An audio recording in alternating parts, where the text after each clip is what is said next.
Hello hi welcome नमस्ते, मेरा नाम ऋतिक और आज हम फिर से बात करने वाले हैं एक और इंटरेस्टिंग कंसेप्ट के ऊपर। तो ये वीडियो सेमेस्टर फर्स्ट के उन बच्चों के लिए मोस्ट इंपोर्टेंट होने वाली है जिनके पास सब्जेक्ट है इंट्रोडक्टरी स्टैटिस्टिक्स फॉर इकोनॉमिक्स। तो चलिए शुरू करते हैं आज की वीडियो। और आज की वीडियो में बात करने वाले हैं लेसन नंबर 4 के एक और मोस्ट इंपोर्टेंट कंसेप्ट के बारे में। तो लेसन नंबर 4 जो था वो हमारे पास था sample space events and probability के बारे में, जहां पे हमने जो प्रोबेबिलिटी है उसका मोस्ट इंपोर्टेंट कंसेप्ट डिस्कस कर लिया था प्रीवियस वीडियो में। तो सैंपल स्पेस वगैरह है, यानी कि इस चैप्टर का कंप्लीट इंट्रो में करवा चुका हूं प्रीवियस वीडियो में। जिसने अब तक वो वीडियो ना देखी हो पड़ेगा कि वो वाली वीडियो देख लेना। इस वीडियो में हम सब डिस्कस करेंगे कि वेन डायग्राम या फिर जो सेट्स है वो क्या होते हैं। ठीक है, तो चलो देखते हैं आज हमें आगे चीज डिस्कस करनी है। और हाँ, इस कंप्लीट सीरीज के नोट्स भी ऑलरेडी प्रिपेयर हो चुके हैं with important question answer PDF. जिन बच्चों को वो परचेज करने हैं वो इस नंबर पे जाए 9667836333 यहाँ पे व्हाट्सएप करके वो भी ले सकते हैं। अब हम चालू करते हैं आज का कंसेप्ट। ठीक है, तो देखते हैं हमें क्या पढ़ना है। तो इस वीडियो में डिस्कस करना है एक तो events, set theory and Venn diagrams क्या होते हैं। तो इवेंट्स के बारे में बात तो वैसे मैं कर चुका हूं पहले भी, कि जब भी हम कोई भी चीज करते हैं, जैसे फॉर एग्जांपल हमने एक डाई रोल किया तो उस डाई पे 1 भी आ सकता है, 2 भी आ सकता है, 3 भी, 4 भी, 5 भी, 6 भी। तो हमने एक सेट बना लिया कि डाई पे जो है ना वो क्या आएंगे, 1 से लेके 6 तक नंबर आएंगे। 1 भी, 2 भी, 3 भी हो सकता है, 4 भी हो सकता है, 5 भी और 6 भी। इन नंबरों में से कोई सा भी नंबर जो है वो डाई पे आ सकता है। ठीक है, तो इसी को मैं पे क्या बोलते हैं, सैंपल स्पेस बोल के चलते हैं। और जो अगर मैं बोलूँ कि डाई पे बनाने की प्रोबेबिलिटी क्या है, तो जो 1 का आना है ना ये एक इवेंट है, 2 का आना ही इवेंट है, 3 का आना ही इवेंट है। मैं बोलूँ ओड नंबर का आना वो भी इवेंट है, इवन नंबर का आना वो भी इवेंट है। ये सारे इवेंट है जिनकी हम प्रोबेबिलिटी निकाल के चलते हैं। वो सब फॉर्मूले जो हम डिस्कस कर चुके हैं। ठीक है, और मैंने इसके क्वेश्चंस भी काफी सारे करवाए थे जब मैंने पहले पढ़ाया था इस टॉपिक को। तो आज में मेन पढ़ रहे हैं कि सेट की थ्योरी क्या बोलती है और वेन डायग्राम्स क्या होते हैं। पहले समझते हैं सेट की थ्योरी के बारे में। तो सबसे पहले समझते हैं सेट का मतलब क्या होता है, क्योंकि जिनको सेट का मतलब ही नहीं पता होगा वो कैसे काम चलाएंगे। वैसे आप लोगों ने ये वाला वर्ड जो है ना अपनी रियल लाइफ में काफी बार यूज किया हुआ है ना। जैसे ये मेरे कपड़ों का सेट है, ये मेरी 12th क्लास की बुक्स का सेट है, ठीक है, ये मेरे खिलौनों का सेट है। तो हम लोग जो है ना वो सेट वर्ड जो है हमारी लाइफ में काफी बार यूज हम करते हैं। तो सेट का सिंपल मतलब क्या होता है, अ कलेक्शन ऑफ ऑब्जेक्ट। जैसे मान लो अगर एक सिंबल अगर हमारे पास एक सिंगल ऑब्जेक्ट हो जाए तो क्या हमें उस केस में सेट बनाने की जरूरत है? नहीं। हम सेट जनरली कब बनाते हैं, जो हमारे पास क्या हो बहुत सारी चीजें हो ऑर्गेनाइज करने के लिए, है ना। तो हम कपड़े अलमारी में रखते हैं, खाने पीने की चीजें रेफ्रिजरेटर में रखते हैं, ठीक है, किचन का सामान किचन में होता है। तो जो ताकि अगर हमें किसी भी चीज को अगर जरूरत पड़े ढूंढने की तो हम इजीली ढूंढ पाएंगे। तो सेट की जो सिंपल सी डेफिनेशन होती है वो ये होती है collection of well defined object. ये ध्यान रखना, वेल डिफाइंड काफी इंपॉर्टेंट वर्ड है। वेल डिफाइंड ऑब्जेक्ट्स कि कुछ ऑब्जेक्ट्स हैं जो वेल डिफाइंड है, उनके कलेक्शन क्या बोलते हैं, सेट बोलते हैं। जैसे मैं आपको अगर एक और एग्जांपल यहाँ पे देना चाहूँ तो ये दे सकता हूँ कि जैसे हमने एक डाई रोल किया, अगर हम नॉर्मल डाई की बात करते हैं तो उस पर 1 से लेकर 6 तक के नंबर होते हैं, है ना। अगर कोई बोले इसमें 7 आएगा क्या, तो बिल्कुल नहीं आ सकता। 8 आएगा क्या, बिल्कुल नहीं आ सकता। 10 नहीं आ सकता। ठीक है, तो वो चीज़ होती है यहाँ पे। तो इसी को बोलते हैं वेल डिफाइंड। जैसे मैथ्स में बात करते हैं सेट ऑफ नेचुरल नंबर्स, आप सबको पता है कि नेचुरल नंबर कहाँ शुरू होते हैं, 1 से शुरू होते हैं। तो 1 2 3 4 और डॉट डॉट डॉट चलते रहेंगे इन्फिनिटी तक। तो ये क्या बन गया, सेट ऑफ नेचुरल नंबर। क्या कोई पर्सन आएगा, कोई चेक कितनी बड़ा मैथमेटिशियन आ जाए, कोई बोलेगा इसमें 0 भी आना चाहिए, बिल्कुल नहीं बोल सकता। या फिर नेगेटिव नंबर्स भी आने चाहिए, बिल्कुल नहीं आ सकते।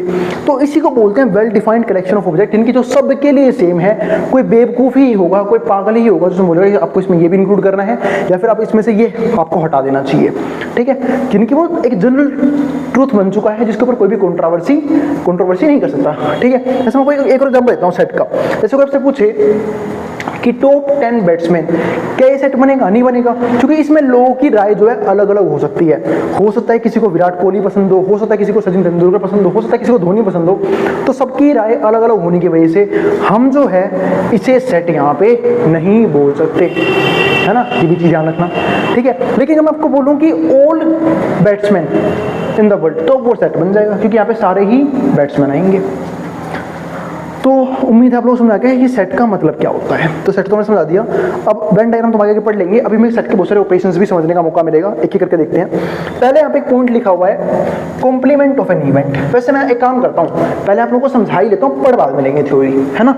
अब बात करते हैं सेट की। बात कर रही कि सेट क्या है, collection of well defined object. और जो मैंने ये ऊपर लिखा हुआ है ये सेट ही है। जब हम कभी भी ऐसे करली ब्रैकेट्स में कुछ एलिमेंट को डालते हैं उसको सेट बोल के चलते हैं। सेट के अगर अंदर कभी भी अल्फाबेट्स यूज हो रहे हैं तो ध्यान रखना हम उसे स्मॉल लेटर में लिखते हैं और दिखाने के लिए हम उसे कैपिटल लेटर अल्फाबेट यूज करते हैं। जैसे फॉर एग्जांपल आपसे बोले कि सेट ऑफ इंग्लिश वोवेल्स, तो उसमें कौन कौन आएंगे, उसमें यही तो आएंगे। जैसे मानो मैंने कोई बी सेट बनाया, उसके अंदर यही आ सकते हैं, ए ई आई ओ और यू। यहाँ पे कोई दिक्कत नहीं है ना, वे भी वेल डिफाइंड करेक्शन है, तो इसको मैं सेट बोल सकते हैं। और देखो जब मैंने अल्फाबेट यूज किया तो मैंने स्मॉल लेटर में लिखे सारे के सारे अल्फाबेट्स, तो ये चीज़ होती है। तो ये तो गया सेट। अब समझते हैं ऑपरेशंस ऑफ सेट। तो अगला जो टॉपिक हमारे पास आता है यहाँ पे वो आता है ऑपरेशंस ऑफ सेट का, ऑपरेशंस ऑफ सेट। तो मतलब आप सेट में ऑपरेशन करना सिखाओगे, बिल्कुल। अब समझते हैं सेट्स के बीच में कौन कौन से ऑपरेशन हो सकते हैं। तो सबसे पहले जो हम बात करते हैं वो कर लेते हैं यूनियन की। किसकी बात कर लेते हैं, यूनियन। अगर हम बात करें यूनियन की, फॉर एग्जांपल आपने दो सेट लिए, एक सेट लिया ए, ठीक है, एक सेट लिया ए। ए सेट क्या है हमारे पास यहाँ पे 1 2 3 4, ठीक है, आपने कोई ए सेट लिया, ठीक है। दूसरा आपने कोई बी सेट लिया, ठीक है, बी सेट लिया। बी सेट लिया मैंने यहाँ पे 3, 1 मिनट वेट करना, 1 मिनट रुको, 1 चलो फिर और आगे देखते हैं। हाँ तो भाई जो नॉइस है उसके लिए माफ़ी चाहूँगा, ठीक है। वो दादी कमरे का थोड़ा सा एक लोग जो है ना वो ख़राब हो गया था, वो तोड़ना था, ठीक है। तो चलो टूट गया, वो तो टाइम मामला, आगे देखते हैं। हाँ तो ए हमारे पास एक सेट है 1 2 3 4, एक बी सेट है। बी सेट हमारे पास जो है वो है 3 4 5 6 7 8, है ना, ये एक सेट है बी का, ठीक है। एक हम ना यूनिवर्सल सेट मान लेते हैं, क्यों मानना है बाद में बताऊंगा, ठीक है, जहाँ से दोनों सेट आए हुए हैं ए और बी। तो ये हो गया हमारा 1 2 3 4 5 6 7 8 9 और 10, ये आपका होगा यूनिवर्सल सेट जहाँ से दोनों आए हुए हैं ए और बी। अब पहले हम बात करते हैं किसकी, यूनियन की, कि भाई हमें यूनियन निकालना आना चाहिए। यूनियन को दिखाते भी किससे, यू से ही दिखाते हैं, यू सिंबल होता है। जैसे फॉर एग्जांपल मुझे ए और बी का यूनियन दिखाना है, तो आप लोगों ने यूनियन वर्ड तो सुना ही होगा ना। यूनियन का मतलब क्या होता है, एक तरह से गैंग, है ना, जब लोग सम्मिलित होकर कोई काम करते हैं तो यूनियन बनाए यहाँ पे ए और बी के बीच में। तो ए यूनियन बी, ये कैसे बनेगा हमारे पास यहाँ पे 1 2 3 4 5 6 7 8 बन गया हमारा ए यूनियन बी, हो गया काम खत्म। तो ये हो गया हमारा ए यूनियन बी, 1 से लेके कहाँ तक, 8 तक। यहाँ पे कोई दिक्कत नहीं होनी चाहिए, ठीक है। तो मतलब ए यूनियन का सिंपल मतलब है कि ए और बी को मतलब एक ऐसा सेट बनाओ जिसमें ए और बी के सारे एलिमेंट हो, और जो एलिमेंट रिपीटिशन में हो ना वो सिर्फ एक ही बनाना चाहिए। जैसे आप देखो यहाँ से 3 और 4 यहाँ पे भी है, 3 और 4 यहाँ पे भी है, तो 3 और 4 को हमने सिर्फ कहाँ पे डाला है, एक ही बार डाला है, ठीक है। अगर मैं आपको बोलूँ कि आपको निकालना है इंटरसेक्शन, यानी कि दूसरा ऑपरेशन, अब आपको करना है इंटरसेक्शन का, तो दूसरा ऑपरेशन है इंटरसेक्शन। तो अगर आपको निकालना है ए इंटरसेक्शन बी, तो ए इंटरसेक्शन बी का मतलब क्या पता है क्या होता है, कि आपको क्या निकालना है यहाँ पे, एक ऐसा एलिमेंट जो दोनों में कॉमन हो। जैसे मैंने बचपन में सुना होगा इंटरसेक्टिंग पॉइंट्स के बारे में, यानी कि ऐसा पॉइंट जो दोनों लाइन के ऊपर अलाई करता है, ठीक है, फिर दोनों कर्व के ऊपर अलाई करता है। तो इंटरसेक्शन यानी कि ए इंटरसेक्शन बी का मतलब यहाँ पे क्या है, कि एक ऐसे नंबर जो दोनों पे होते हैं, ए पे भी है और बी पे भी है। तो देखो कौन सा है, 3 और 4 है, तो बस यहाँ पे क्या आ जाएगा 3 और 4 और सेट हो गया हमारा यहाँ पे खत्म, ये हो गया इंटरसेक्शन। अब इसके अलावा एक चीज और होती है ऑपरेशंस में ही, उसको हम बोलते हैं यहाँ पे एक तरह से सब्ट्रैक्शन कह सकते हो यहाँ पे, ठीक है। तो जो थर्ड ऑपरेशन है वो हमारे पास क्या है, सब्ट्रैक्शन का, सब्ट्रैक्शन। अब सब्ट्रैक्शन में क्या होगा, सब्ट्रैक्शन में होगा आपका या तो a माइनस बी, ठीक है, तो सब्ट्रैक्शन है उसको मैं समझा देता हूँ आप लोगों को, या तो होगा a माइनस बी या होगा b माइनस ए, ठीक है। a माइनस बी का सिंपल सा मतलब क्या है कि a में से b को माइनस कर दो, यानी कि एक ऐसा सेट बनाओ जिसमें a तो हो बट b ना हो। तो मैंने देखा a में से अगर b को माइनस करना है तो a में से एलिमेंट तो b के पास भी है, तो 3 और 4 ऐसे हैं मेंबर्स हमारे जो यहाँ भी है और यहाँ भी है, यानी कि भाई ये दोनों ग्रुप में काम कर रहे हैं, इनको बाहर निकाल दो, ठीक है। तो 3 और 4 को हटाओ तो क्या बचेंगे 1 और 2। लेकिन जब हम b माइनस ए करेंगे ना तो हम देखेंगे कि b में से वो एलिमेंट आने तो a के पास भी है, तो b में तो ये 6 एलिमेंट है जिसमें से 3 और 4 इसमें भी है, तो बाकी क्या बचेगा 5 6 7 8। तो ध्यान रखना दोनों में डिफरेंस भी हो सकता है। और होता ही है, क्योंकि a माइनस बी का मतलब होता है कि a में से वो एलिमेंट हटाओ जो b के पास है, और b माइनस a का मतलब होता है कि b में से वो एलिमेंट हटाओ जो a के पास है। तो ये तो हो गया a माइनस बी और b माइनस a, सब्ट्रैक्शन आ गया। अब समझते हैं कॉम्प्लीमेंट क्या होता है। अब क्या वर्ड आएगा, कॉम्प्लीमेंट। तो कॉम्प्लीमेंट समझ लेते हैं। तो ये भी एक तरह का ऑपरेशन होता है सेट के बीच में। तो कॉम्प्लीमेंट को अगर हम देखेंगे तो फॉर एग्जांपल हमारे पास एक सेट है ए 1 2 3, अच्छा एक सेट सामने हमारा 1 2 3 4 बी सेट ये रहा, और ये हमारा एक क्या है, यूनिवर्सल सेट है। एक मिनट वेट करना, देखता हूँ बाहर। चलो आगे डिस्कस करते हैं। हाँ, तो कॉम्प्लीमेंट की बात कर रहा था मैं। तो कॉम्प्लीमेंट का जो सिंबल होता है ना, जैसे मान लो मुझे निकालना है यहाँ पे ए कॉम्प्लीमेंट निकालना है, तो ए कॉम्प्लीमेंट का सिंबल सा मतलब है मुझे निकालना है ये, इसको बोलते हैं कॉम्प्लीमेंट का सिंबल। या तो आप ए के ऊपर छोटा सा सी बना लो, मतलब ये दिखा लो कोमा, या फिर ये दिखा लो सी। तो मैं यहाँ पे ये लिखा रहा हूँ, जनरली सी से दिखाते हैं ए कॉम्प्लीमेंट। इसका मतलब पता है क्या होता है कि यू में से इसको हटा दो, यानी कि जिसमें से सारे सेट आए हैं ना उसमें से ये हटा दो। इसलिए मैंने आपको यू समझाया था कि यू क्या होता है। इसको हम बोलते हैं यूनिवर्सल सेट, जिसमें से बाकी दोनों सेट आए हुए हैं। तो अगर मुझे यू में से ए को हटाना है, तो मैंने आपको मैंने सिखाई दिया है कि भाई यू में से ए को हटाना है, तो यू हमारे पास क्या है 1 से लेकर 10 तक के सारे एलिमेंट, उसमें से ए को हटाना है। ए क्या है 1 से लेकर 4 तक, तो 1 से लेकर 4 तक हट के बाकी बच गया हमारे पास, यहाँ पे आ जाएगा 5 6 7 8 9 10। अब अगर मान लो आपको ये समझ नहीं आया तो आप बी कॉम्प्लीमेंट समझ लो। अगर मैं बी कॉम्प्लीमेंट की बात करूं तो हो जाएगा यू में से बी को हटा दो। तो भाई जब मैं यू में से बी को हटाऊंगा तो बी के पास कितने एलिमेंट है, बी के पास 3 से लेके 8 तक सारे एलिमेंट है, ठीक है। तो यू में से बी को हटा दिया तो 3 से लेके 8 तक सब हट जाएंगे, आगे से रहेगा 1 और 2, पीछे से क्या रहेगा 9 और 10, बस ये रह जाएगा, ठीक है। तो ये चीज़ हो गई। तो ये था हमारा बी कॉम्प्लीमेंट, ये था हमारा ए कॉम्प्लीमेंट। अब यहाँ से एक प्रॉपर्टी भी ध्यान रखना, क्या, अगर मैं ए कॉम्प्लीमेंट का दोबारा कॉम्प्लीमेंट कर देता हूँ, यानी कि ए कॉम्प्लीमेंट का हम दोबारा कॉम्प्लीमेंट करते हैं तो ए आता है हमेशा। ऐसे बी कॉम्प्लीमेंट का दोबारा कॉम्प्लीमेंट करोगे तो भी बी आएगा। बाकी कैसे भी अब आप इसको दोबारा कॉम्प्लीमेंट करो तो अब की बार यू में से ये हटाओगे, तो जब 5 यू ये पूरा है जिसमें 5 से लेकर 10 तक सब हटा दोगे तो क्या बचेगा 1 2 3 4, और 1 2 3 4 किसके पास थे, ए के पास थे। तो इसलिए मैंने बोला ये भी एक इंपॉर्टेंट प्रॉपर्टी होती है। तो कॉम्प्लीमेंट सिखा दिया, सबट्रैक्शन सिखा दिया, इंटरसेक्शन सिखा दिया, यूनियन सिखा दिया। मेनली ये 4 ही ऑपरेशंस हैं जो सेट में परफॉर्म करने के लिए जनरली आता है, ठीक है। अब मैं आपको एक चीज क्लियर कर देता हूँ कि एक सिंबल होता है फाई होता है एक सिंबल फाई का मतलब क्या होता है, नल सेट को दिखाता है। ये क्या दिखाता है, नल सेट यानी कि नल बोल लो, वॉइड बोल लो, एम्प्टी बोल लो, इनको बोलते हैं, है ना। तो नल सेट यानी कि जिसके पास कोई भी एलिमेंट ना हो। तो या तो उसको फाई से दिखाओगे या दिखाओगे खाली ब्रैकेट से, खाली करली ब्रैकेट से कि भाई यहाँ पे कुछ भी नहीं है। तो ये तरीका होता है नल सेट और वॉइड सेट को दिखाने का, या फिर एक ये बात हो गई, ठीक है। तो ये चीज़ हो गई। इसके अलावा कुछ सेट और होते हैं, ऐसे मैंने एम्प्टी सेट का नाम दिया, इसको एम्प्टी बोल देते हैं। फाइनाइट सेट होते हैं जिसमें फाइनाइट नंबर ऑफ एलिमेंट है, इनफाइनाइट जहाँ पे इनफाइनाइट एलिमेंट्स हैं, ठीक है। और क्या बोल सकते हैं यहाँ पे सेट में, हाँ एक होते हैं सबसेट का एग्जांपल दे देता हूँ मैं आपको। क्या मैं पूछता हूँ इस सेट के लिए ए सबसेट है यूनियन का। सबसेट का सिंपल सा मतलब होता है कि जब कोई एक सेट है जो पूरा बहुत बड़ा है, एक सेट छोटा सा है, और बड़े वाले ने छोटे वाले को अपने अंदर कंटेन कर रखा है।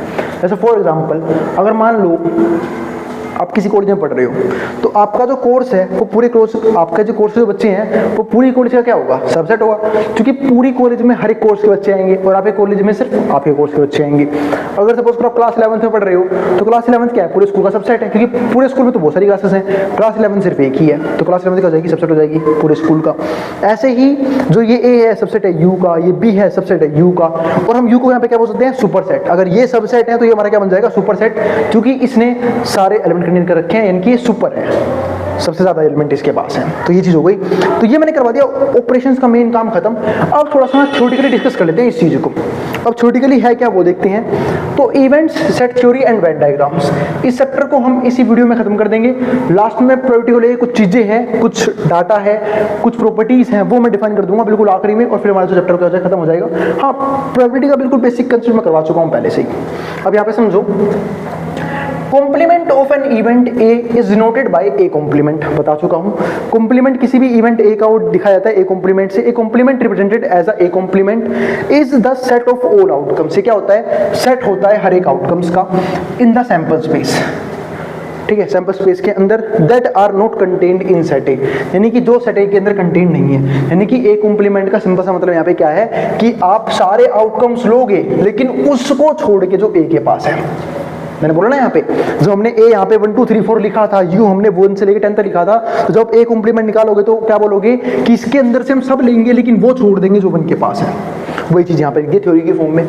अब सेकंड बात समझते हैं, union of the two events A and B is denoted by A union B. ठीक है, क्यों यूनियन, अगर हमें दो सेट निकालना है ए और बी का तो हम ए यूनियन बी से निकालेंगे। A union B can also read as A और बी, इसको हम ए और बी बोल के पढ़ते हैं, और both events. In other words, अगर हम दूसरे वर्ड्स की बात करते हैं, the union of the two events includes outcomes for which both A and B अकर। इसका मतलब ये हो सकता है कि भाई दोनों इवेंट्स हो रहे हैं, ए भी परफॉर्म हो रहा है, बी भी परफॉर्म हो रहा है। Includes outcomes for which both A and B occur as well as outcomes for which exactly one occurs. It means all outcomes at least one of the events. जैसे for example मैं समझाता हूँ क्या बात। देखिए, अगर कहीं पे भी लिखा है कि एटलीस्ट एक इवेंट होना चाहिए तो हम वहाँ पे इसे ए यूनियन बी की तरह ट्रीट करते हैं। समझाता हूँ आपको, वेन डायग्राम से समझ में आएगा। जब हम बात कर रहे हैं, सपोज करो ये वेन डायग्राम है, ये यूनिवर्सल सेट का मैंने वेन डायग्राम बना दिया रेक्टेंगल के फॉर्म में, ये ए सेट का और ये बी सेट का। ठीक है, और जब हम बात करते हैं ए यूनियन बी तो क्या बोलेंगे कि या तो ए हो जाए इवेंट में, ये तो होता है एटलीस्ट का मतलब कि कम से कम एक इवेंट होना चाहिए। तो कम से कम इवेंट का मतलब है या तो ए इवेंट पूरा परफॉर्म हो जाए या बी इवेंट परफॉर्म हो जाए या दोनों ही परफॉर्म हो जाए। तो जब ये डायग्राम भर गया तो क्या बनेगा, ए यूनियन बी तो भरेगा। तो वही चीज़ यहाँ पे लिखी है कि ए यूनियन बी को हम एटलीस्ट की तरह भी समझ सकते हैं कि या तो एक इवेंट हो रहा है या बी इवेंट हो रहा है या दोनों ही हो रहे हैं। अब तीसरा पॉइंट देखते हैं, intersection of the two events A and B denoted by A intersection B. क्योंकि इंटरसेक्शन के लिए हम ये इनवर्स यू यूज करते हैं, तो A intersection B is read as A and B. इसको हम ए एंड बी भी पढ़ते हैं, यानी कि ए भी होना चाहिए और बी भी होना चाहिए। ध्यान रखना, अगर हम और की बात करते हैं तो हम बोलते हैं यूनियन, जब हम एंड की बात करते हैं हम पढ़ते हैं इंटरसेक्शन। ठीक है, तो intersection of two events A and B denoted by A intersection B is read as A and B. The intersection of two events indicates an event consisting of all outcomes, जिसमें सारे outcomes हैं that are in both A and B, जो दोनों A और B दोनों में हैं। अब फोर्थ में क्या आता है, a null event। अब एक null event है जिसको हम void भी बोलते हैं, कि जो empty set है। A null event is an event consisting of no outcomes, जिसके पास कोई outcomes नहीं है, but show ever and is denoted by phi। इसको phi से दिखाते हैं, phi पढ़ते हैं इसे। Suppose there are two events A and B and it is given that A intersection B phi है, कि दोनों में कुछ भी कॉमन नहीं है, then A and B are mutually exclusive. अब ये चीज ध्यान रखना, ये चीज मैंने आपको प्रोबेबिलिटी केस में समझाई थी कि अगर दो इवेंट ऐसे हैं जिनके बीच में कुछ भी कॉमन नहीं है, फॉर एग्जांपल डाइस पे 1 का आना और डाइस पे 1 का ना आना, यानी कि बाकी किसी और नंबर का आना, तो एक में सिर्फ 1 आएगा, एक में 2 3 4 5 6 आएगा, और दोनों का इंटरसेक्शन क्या रहेगा, 5, यानी कि कुछ भी कॉमन नहीं है। ऐसे इवेंट्स को हम क्या बोलते हैं, या तो म्यूचुअली एक्सक्लूसिव इवेंट बोलते हैं, या फिर इसका एक और नाम है डिसजॉइंट इवेंट्स। अब ये नाम भी ध्यान रखना, इसको डिसजॉइंट इवेंट भी बोल के हम यहाँ पे चल सकते हैं। अब आता है आखिरी टॉपिक सेट का जो मैं पढ़ना है, वो है डी मॉर्गन्स लॉ।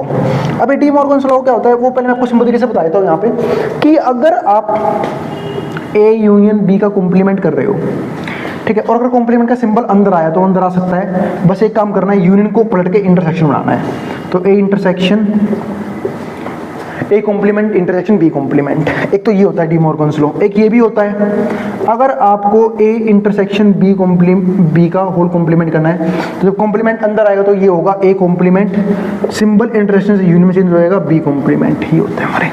इसको बोलते हैं डी मॉर्गन्स लॉ। उम्मीद है आपको डी मॉर्गन्स लॉ क्लियर हो गया है। तो complement of the union of events A and B is equal to the intersection of the complement of A and B complement, अच्छा sorry, intersection of the complement of A and complement of B। तो A union B का complement बराबर होगा A complement intersection B complement, यानी कि complement आप यूँ समझ सकते हो, ब्रैकेट के अंदर चला गया और union जो है ना वो intersection में चेंज हो गया। नीचे इसका उल्टा हो जाएगा, complement of intersection of the event of A and B, A and B का complement जो है वो बराबर होगा, जब अंदर आएगा सिंबल तो एक complement union बी कॉम्प्लीमेंट में चेंज हो जाएगा। तो ये था हमारे यहाँ पे डी मॉर्गन्स लॉ। और अगर आपका मन है, अगर आपकी इच्छा हो रही है और ज़्यादा पढ़ने की, तो आप इसे ए और बी के अकॉर्डिंग वेरीफाई भी कर सकते हो। क्या करके दिखाऊं, क्या करके दिखाऊं? तो चलो कर लेते हैं ना, थोड़ा सा कर लेते हैं। तो ए एंड बी हमने निकाल रखा है 1 से लेके 8 तक, ठीक है, इसे हटा देते हैं। अब ए एंड बी कॉम्प्लीमेंट निकालना था, तो यू में से इसको हटाया 1 2 3 4 5 6 7 8 को, तो यहाँ बचेगा 9 10। तो यहाँ से आंसर क्या आया, यहाँ से आंसर आया, वेरिफिकेशन कर रहा हूँ, यहाँ से आंसर आया 9 10, यहाँ से आंसर आया 9 10। अब ए कॉम्प्लीमेंट और बी कॉम्प्लीमेंट का इंटरसेक्शन निकालना है, तो ए कॉम्प्लीमेंट कहाँ पे था, ए कॉम्प्लीमेंट कहीं तो निकालना होगा, ये रहा ए कॉम्प्लीमेंट बी कॉम्प्लीमेंट, दोनों का इंटरसेक्शन चेक करें, दोनों में क्या कॉमन है, इन दोनों में क्या कॉमन है, सिर्फ 9 और 10 कॉमन है, देखो ये रे, तो आया ना बराबर, ये देखो ये रहा 9 कॉमन 10। अब एक बार करते हैं ए इंटरसेक्शन बी है कॉम्प्लीमेंट, ए इंटरसेक्शन बी का कॉम्प्लीमेंट, ए इंटरसेक्शन बी कहाँ गया, ए इंटरसेक्शन बी ये रहा 3 और 4, इसका कॉम्प्लीमेंट करते हैं, तो इनकी यू में से इसको हटा देंगे, तो यहाँ पे जो आंसर आएगा, जब सिर्फ 3 और 4 को हटाना है तो बाकी सारे नंबर आ जाएंगे, यानी कि 1 2 3 4 उठ गया, 5 6 7 8 9 और 10। अब करते हैं A complement union B complement, पर देखो ए कॉम्प्लीमेंट का है, ये रहा बी कॉम्प्लीमेंट नहीं रहा, दोनों का यूनियन करना है हमें, तो 1 2 3 4 नहीं आएगा, 5 6 7 8 और 9 10 सारे आएंगे। तो देखो ये रहा, दोनों सेम बनेगा, बिल्कुल सेम बने हैं ना, तो यहाँ पे हमारा 3 4 है ना यहाँ पे 3 4 है, देखो हो गया, डी मॉर्गन इसी को बोलते हैं, वेरीफाई भी कर दिया मैंने, ठीक है। अब समझते हैं प्रॉपर्टी, कुछ प्रॉपर्टीज, उसके बाद हम बात करेंगे नेक्स्ट चैप्टर के बारे में। पहले यहाँ तक जिसको जो उतार ले, मैं बोर्ड के सामने से, देन डिस्कस करते हैं प्रॉपर्टी के कुछ इंपॉर्टेंट टॉपिक्स। चलो फिर आगे समझते हैं एक छोटा सा टॉपिक वेन डायग्राम का। मैं आपको कुछ वेन डायग्राम समझाया था, वेन डायग्राम बनाते कैसे हैं, ठीक है, फटाफट देखते हैं। जैसे मान लो ये मैंने कोई रेक्टेंगल बनाया, ठीक है, इसमें सेट कौन सा है, यूनिवर्सल का, ठीक है, ये हमारे पास एक सेट है यूनिवर्सल का, ठीक है। अब ये हमारे पास क्या बन गया, एक ए और एक बी, अब ये ए और बी बन गया। अगर मान लो मैं आपको बोलूँ कि आप लोगों को बनाना है A union B, A union B बनाना है, तो कैसे बनाओगे, बहुत ही सिंपल है, मतलब ए के सारे एलिमेंट, बी के सारे एलिमेंट, ठीक है, और ये भी आ जाएगा। तो ए एंड बी का मतलब ही क्या होता है कि आप ए और बी को मर्ज कर दो, ठीक है, और जो कॉमन एलिमेंट है हम एक ही बार लिखेंगे, और इसीलिए जो ए यूनियन बी है ना, उसका फॉर्मूला भी ये बनता है, ए यूनियन बी का फॉर्मूला बहुत सिंपल बनता है, ठीक है। जैसे मान चलो ये एन है, एन ए यूनियन बी का मतलब है कि ए यूनियन बी में कितने नंबर्स ऑफ एलिमेंट है, इसका फॉर्मूला बनता है एन ए, यानी कि ए के एलिमेंट, बी के एलिमेंट और एन ए इंटरसेक्शन बी। और ये इसलिए आया है, फिर बता रहा हूँ क्यों, क्योंकि ये जो आया हुआ है ना, ये इसका मतलब ये है कि देखो ए यूनियन बी का मतलब तो ये होना चाहिए कि भैया ए भी मिला दिया, बी भी मिला दिया, पर जो कॉमन पार्ट है वो ए की वजह से भी आएगा और बी की वजह से भी आएगा, तो इसलिए से एक बार माइनस करना होगा, इसलिए मैंने A intersection B bar minus कर दिया, ठीक है। अगर आपसे कोई बोले कि भाई आप ये वाला बना दो, सिर्फ कौन सा, ए और बी, ठीक है, इन दोनों का इंटरसेक्शन है कि ए इंटरसेक्शन बी का बना दो आप यहाँ पे, तो ये यू, ये ए और बी, तो कॉमन पार्ट सिर्फ ये वाला है, तो ये बन गया हमारा ए इंटरसेक्शन बी का वेन डायग्राम। तो बहुत ही सिंपल था, ठीक है।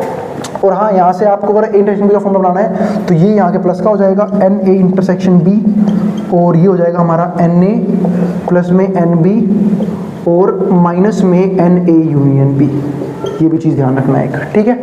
अब समझते हैं एक और फॉर्म, एक और यहाँ पे, तो मान लो आपको ये बनाना है, ये ए हो गया, ये बी हो गया, ए माइनस बी बनाना है आपको, तो ए माइनस बी बहुत सिंपल है, तो ये हो जाएगा हमारा ए माइनस बी, ये बन गया हमारा ए माइनस बी, ठीक है, यानी कि ए में से बी को माइनस कर दो, यानी कि ए में से वो एलिमेंट हटा दो जो बी के पास भी है।